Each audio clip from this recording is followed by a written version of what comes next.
Hi, I'm Karen Wilson, and welcome to Table Talk. We have a great show for you today. I've got our Warren County Superintendent of Schools, Mr.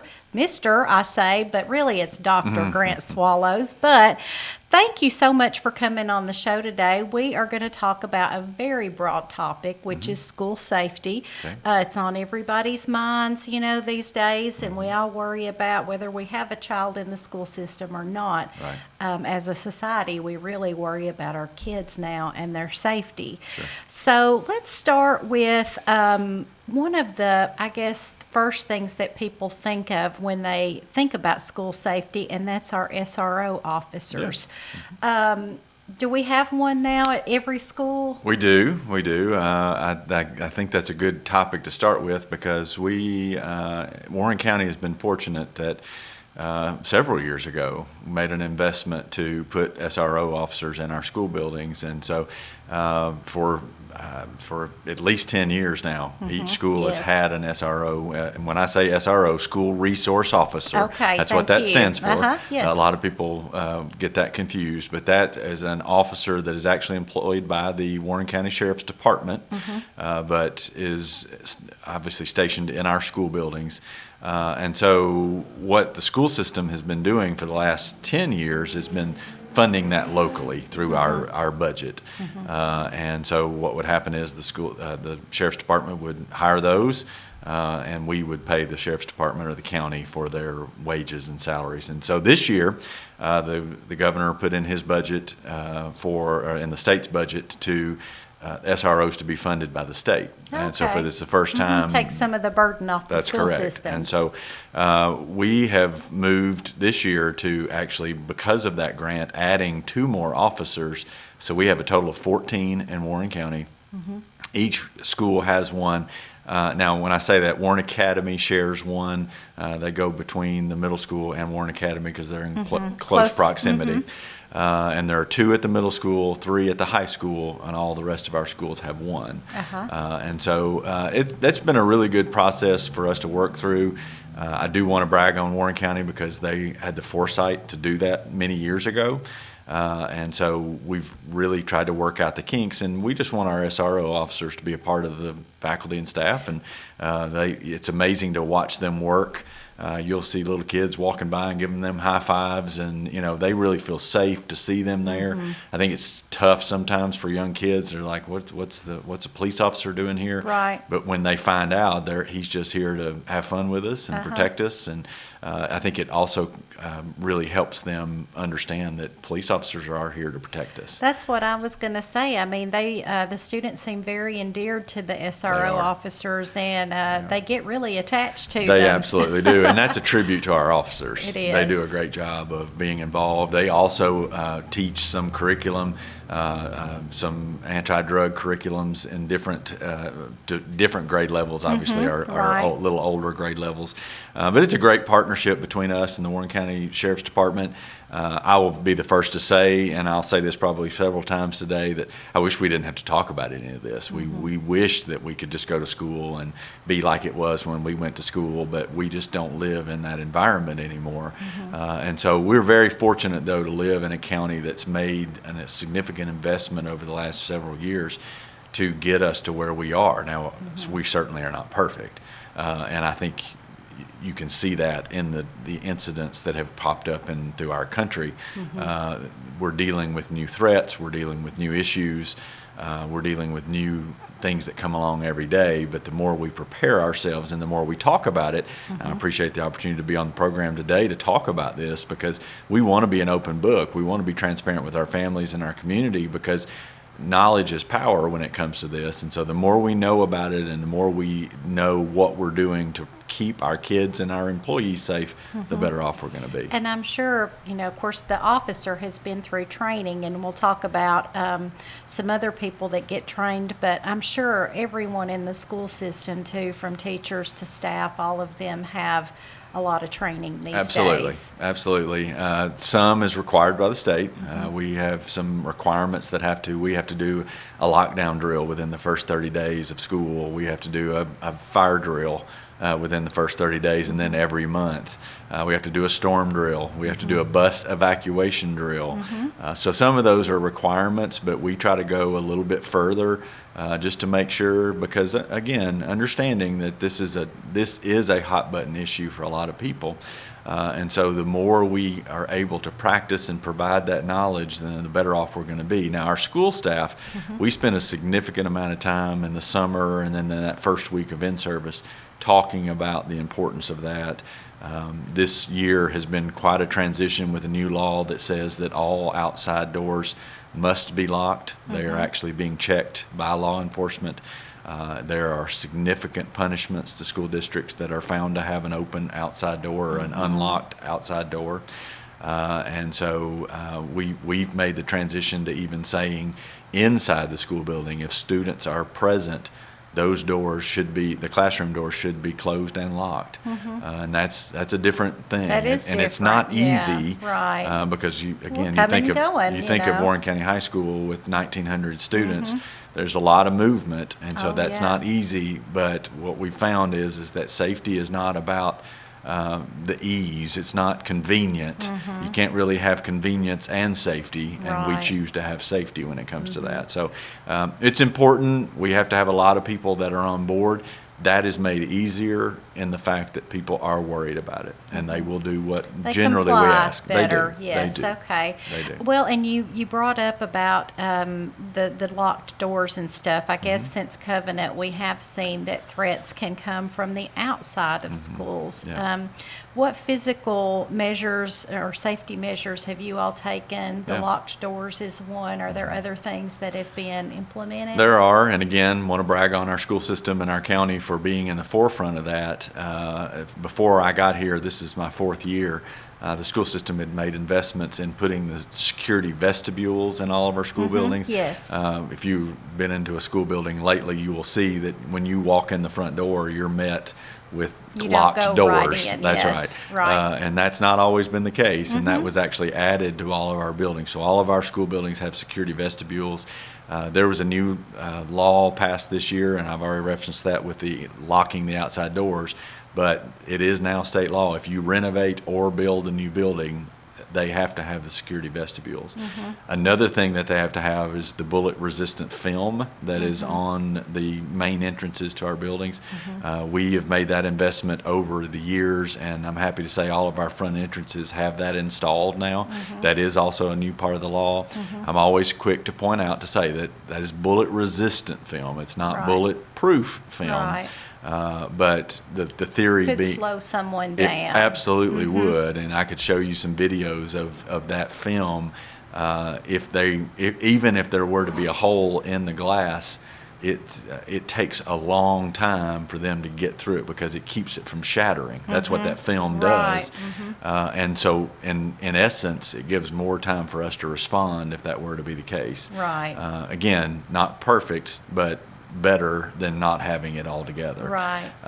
Also, so the security vestibules, the bullet resistant cameras, we have continued to add those over time. All of our buildings are outfitted with that in the main entrances, but also in the high traffic areas. We'll always continue to get better in that because you know as well as I do, and with equipment, it always gets better over time. Right. And then really an investment into our SROs, and we did something a couple years ago to where we installed what we call the night lock device on the inside of our classroom doors. Previously, if you had a lockdown, you just simply locked the door. This device actually goes on the door frame and installed, it attaches to the door and to the door frame and virtually makes it impossible to pull that door open. And so all of our classrooms are equipped with that now as well. Again, all things that I hope we never have to use, Right. but they're there in case we were to need them. Well, that makes, I'm sure, parents, grandparents, I mean, when the school system does everything they can do on their part to get the training, the physical barriers and things like that, that's what we need. You know, as I was researching about school safety, it is a very broad topic, but one of the things that I noticed is, again, through foresight of the school system, is a threat assessment That's team right. that has been in place since 2019. So what is the purpose of the team? Yeah, so it's been here since 2019. It's been talked about for several years. Again, referencing that new law, all school systems now have to have a threat assessment Okay, team. right. But again, just like you said, the foresight on our school system to have that in place, we feel like we're ahead of the game. And really, what that is it's a team made up of various individuals throughout the district. We have counselors, we have medical professionals. We have school administrators, lots of people from different areas. Right. And really, it is what it says it is. That group meets to assess a potential threat. It's not reactive per se, it's more proactive. And one of the issues that you try to deal with is that we want to identify those characteristics and or things that are happening in our school buildings that might be something that would give us a clue that something might be going on in a student's mind Right. or whatever that's happening in their lives. This person may be at risk for hurting themselves or maybe potentially hurting others. And so this threat assessment team has gone through significant training. We spent 2 days this past summer going through training and really trying to identify characteristics of those. But more importantly for us is what do we do if we do identify those characteristics. And that's why it's so important to have multiple people around the table, because there are different things that happen in every situation. It may be a home life issue that's going on. It may be something that's happened at school that's really Yeah. causing that student a problem. And so it's our job to create a plan with that threat assessment team of here's how we help. Here's how we need to get them help. And so, those threats vary with seriousness. Some bring them to the threat assessment team where they're just saying, something just feels off. Or we've also dealt with actual threats that have taken place. And so those are varied and the responses are varied. That could be that we just simply hook them up with a counselor. We are actually now providing teletherapy in our schools. They can log on a Zoom with a therapist right at the school building, and they don't have to leave and talk through some issues that they may have and try to work that. We also have had issues to where we've had to take legal action because of maybe potential threatening language. And so again, there's lots of different things, but I'm thankful to have that threat assessment team in place so that they can try to identify that, because I think you can reference with the Covenant shooting, nobody saw that coming anywhere. Well, the grad had already graduated Correct. and stuff, and you tend to think that person's not a threat. Right. But even with the support of counseling and things like that, Yep. it can still be an issue. So most of the time, that's not the case. It's generally from somebody that we're dealing with. And so, again, Right, a I'm student thankful. directly. As a parent myself, I'm thankful to have these things in place.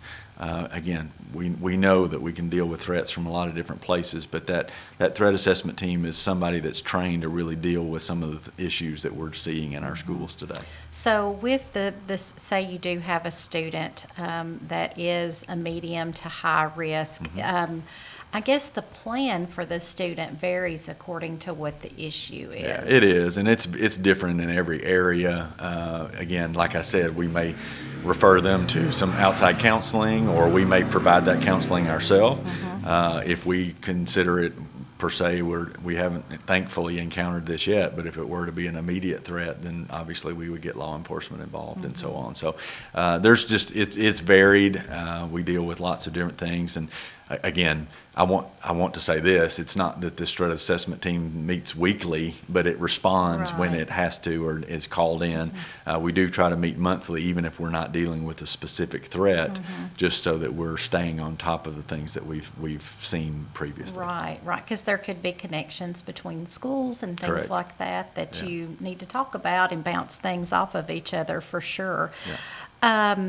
So let's jump in and say, you mentioned the person or the front vestibule Yeah. area. I know that person has turned into one of the most Yeah. important Front people line. at the school. That's Yeah. right. How is that person trained on who they let in, and Yeah. what's the protocol for that? Sure. So want to be careful a little bit. We won't share all those protocols. Okay. Just so that we keep that to a little bit close to the vest. Right. But one of the things that we do is try to talk to all of our personnel about the importance of recognizing issues, and those folks at the front desk have become really good at knowing what may be out of the ordinary and what isn't the ordinary. But what we do is when anybody comes into our building, we ask to see identification. We've actually now installed in all of our school buildings identification where it's scanned in and checked against any kind of database that that's would good to cause any know. kind of concern. And so that's, again, another investment that we've made to help schools be prepared. And so they would take that identification, scan that in, it would check and give us the go-ahead to allow. We also have a limitation really of who we allow into our buildings and who we don't. They need to be, there needs to be a reason that they're with a family.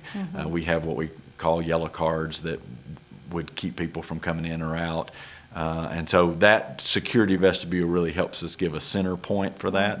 And then that personnel there is they're trained in all the things that we ask them to do and who they need to see and who they don't need to see. Right. And then our SROs become involved if we were to have an issue. And Right. again, thankfully, we don't have those issues per se, but there's always a first time for everything, so they have to be Well, prepared. I know, mad parents and people like that, that's as old as the school system That's is. right. So they've Yeah. probably always had Yeah. issues like that. That's but right. it's kind of taking it to a different level. But thank goodness, Yeah. as far as being prepared for that. Well, and we encounter people that are thinking, well, why do I have to go through all of this? And certainly, again, we don't want to do any of Right. it. But again, it's important for us to have that safe environment. But also, we want those personnel at the front desk to be welcoming and smile and how can I help you, and create that atmosphere that our schools are something that we want people to be involved in. But there's just got to be some Right. safety protocol. Well- And we've used this example a little bit, and I hate to use the example, but after 9/11, our way of flying changed quite a bit. And I think we've entered that place in our school systems across the country, is that just the way of doing school has changed in order to try to help keep our kids safe. Yeah. I was reading a little bit about this as far as, students bringing in weapons and things like that, and the pros and cons of having security checks, gun, things like that. I mean, is that something that you all consider at some point? Well, it certainly is, and again, I think that varies with the levels. I will tell you that I'm not a big proponent of metal detectors because simply we are wanting to create an environment where students are coming in to feel safe. And there's just something that clicks in their mind when they walk into a building and go through a metal detector that puts them already, it gives them some fear. And so I'm not saying that there wouldn't be a time that we might not have to use those, but I would prefer to not have to do that until we absolutely had to. If you look at the research, I've listened to some school personnel who have actually been involved in a school shooting. I heard one this summer who said, we instituted bag checks in our building after the school shooting.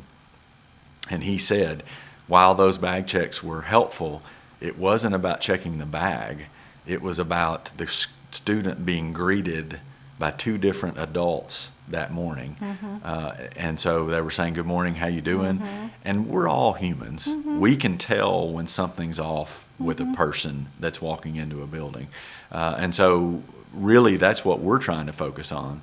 Our administrators are at the doors every morning trying to greet kids. One of the things that we try to get our teachers to do is to be at the door and greet those kids when they come in. And so it ultimately, I think, hopefully accomplishes the same thing.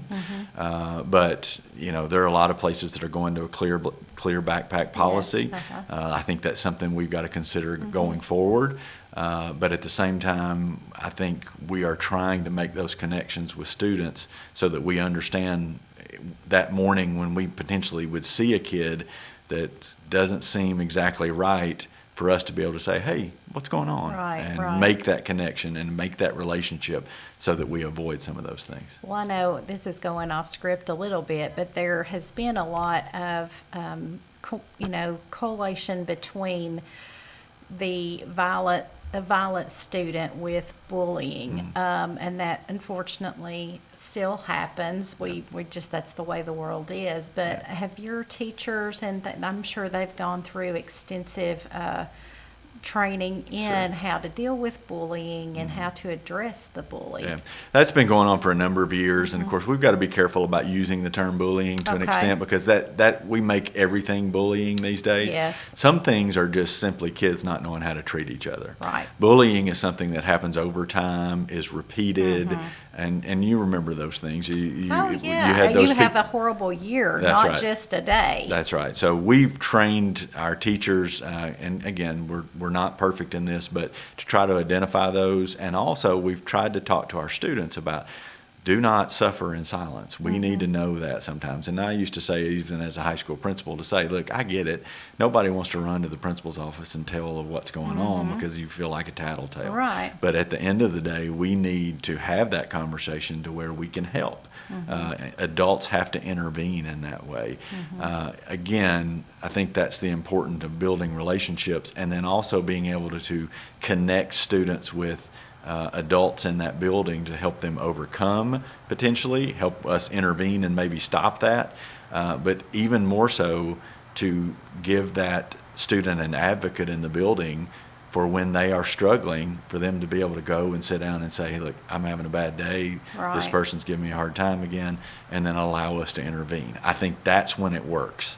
When we disengage, or when a student disengages, then that's when we get in trouble a lot of times. And so we are working really hard to try to make sure we're engaging all of our students. Well, and research would show that sometimes the student doing the bullying has got their own issues at home that can be triggering the aggressive behavior. Absolutely. And they may need some help with that. Absolutely. And again, that's a part of identifying those issues and being able to have adults that intervene. We oftentimes think, well, we need to punish the bully, and certainly there's a reason for that. Right. But there's some reason why this is going on, and we need to be able to identify that. We have a great set of school counselors. We have school counselors in every building. Again, 20 years ago, that wasn't necessarily the case. They would share or travel or whatever. We are trying to implement more counselors, trying to give them more, get our students and even our employees more resources to use when we encounter those situations. Yeah, because the teacher can't know everything either. That's right. You can't always know what's going on in the bathroom and in the Absolutely. hallways and things. So does each school system, I guess, have a safety and security officer now? And if so, what's that role? Well, not necessarily. You're different in now there is a safety coordinator for each school district, and so we're actually a little bit, we've benefited. We used some grant money 2 years ago to hire Ray Robinson. Ray's a former state trooper, and actually was retired out of that. He lives here. His wife works in the school system, and so we were able to get him as a person that is just solely responsible for our building and making sure that we're looking at our buildings and the security that goes in that. And Ray's done a great job with that, identifying some of the needs that we might have, talking about some of the evacuation. He was integral in the evacuation drill that we just did a couple of weeks ago, helping us organize that. But really, every person is responsible for school safety in the school system, but this person, Ray, in this instance, is solely focused on that. It doesn't have to worry. Principal is in charge of school safety, but that principal has 4,000 other jobs.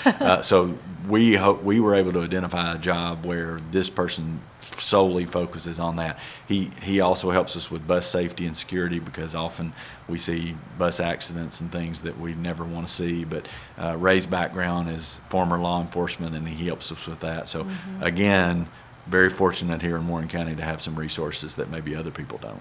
Well, and that's, I in researching all of this, I didn't really think as much about bus safety, but, as a kid, I was traumatized by those videos they used to Yeah, show us yeah. when we were about being, sitting in your seat and things like that. But I guess bus drivers are also getting training They are. on dealing with these situations. They absolutely are, and they have to be.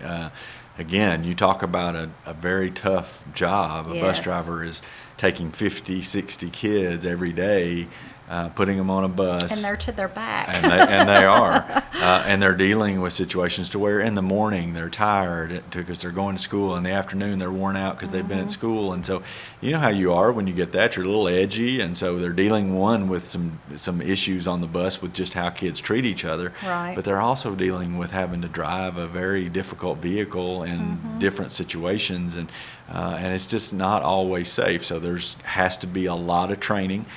We contract with Durham Bus Services, and they do a great job of training our drivers and making sure that that safety is of utmost importance, because we have fender benders on the roads with vehicles every day, and we don't want our buses to be involved in that if we can help it. Now, we do have that every once in a while, but it's not for a lack of training and trying on our part.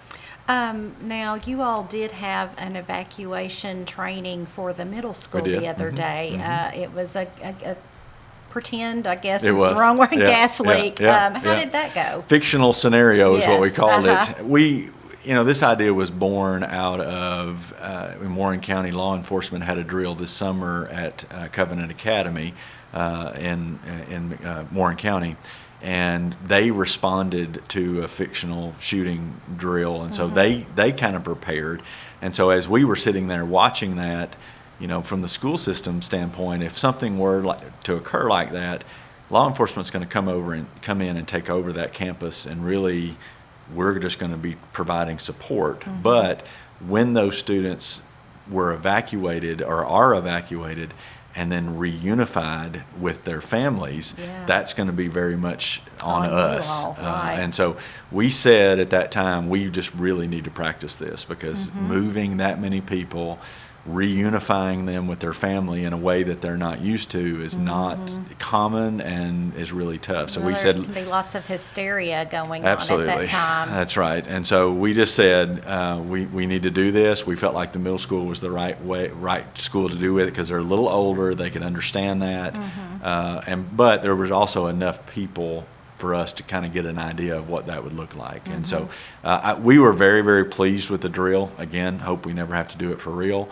But we do feel like we're more prepared. We moved about between 800 and 900 people. We moved that many people and got them reunified with their families within about a 2-hour span. And so, That's great. and our families were great. Our law enforcement, the city and the county law enforcement officials responded with us, and were able to protect the reunification center, and we were able to get there. Now, again, understanding it's a drill, we know that it was a little bit watered down from what it might look like on an actual scenario, but we also felt like if we could eliminate some of the small issues, then we could focus on some of the larger issues that actually happen if it were to be a real life scenario. So we did create a fictional gas leak. We thought that was probably something that would not cause hysteria. Right. But it also could be real. And Definitely. so we were able to get the students out of the building onto the football field, loaded on 13 buses, and that's not And an all easy thing to accounted do. for, no And one all left behind. That's right, all accounted for. We got them moved to the reunification site, and again, that's not easy to do, but then you get them off into the reunification site, then you've got to notify parents to come pick them up, and so it's just a little different. And so we felt like we needed to do that. One of the things that happened, though, too, we had all the other building administrators, principals, and safety teams come and watch that. So if good. they were to have to do that, that they might be a little bit more prepared to. So again, it was all about preparation. I know it was a lot, and appreciate the patience that families had with us, but we do feel a little bit better prepared if we do have to do it for real. Yeah, I long for the days when it was just fire drills and tornado drills. That's right. And but it's a different world we live in, and preparedness is key to That's it. right. Can't prepare for everything, but we can sure try. So, That's right, yeah. well, thank you, Grant. I mean, this has been so informative and eye-opening, because I know sometimes on social media, what are the school systems doing, and you're all doing a lot. Well, I appreciate that. I appreciate the opportunity to say this, but I would say to anybody on social media or anybody watching, if you have questions, we welcome you to reach out and ask. I mean, ultimately, that's what I want the school system to be about. It's not us against them. We all have to be in this together. For our kids to learn and be safe and protected, we've got to be in this together. So we want to have that transparency. We want to have those conversations. This is a great outlet for us, and we appreciate you having me on, or appreciate you having me on, and anything all that you all do for us to help us at Ben Lomond Well, TV. thank you, and thank you for working so hard to take care of our kids. And I'll say thank you to our audience for joining us today. We hope you'll come again for more Table Talk.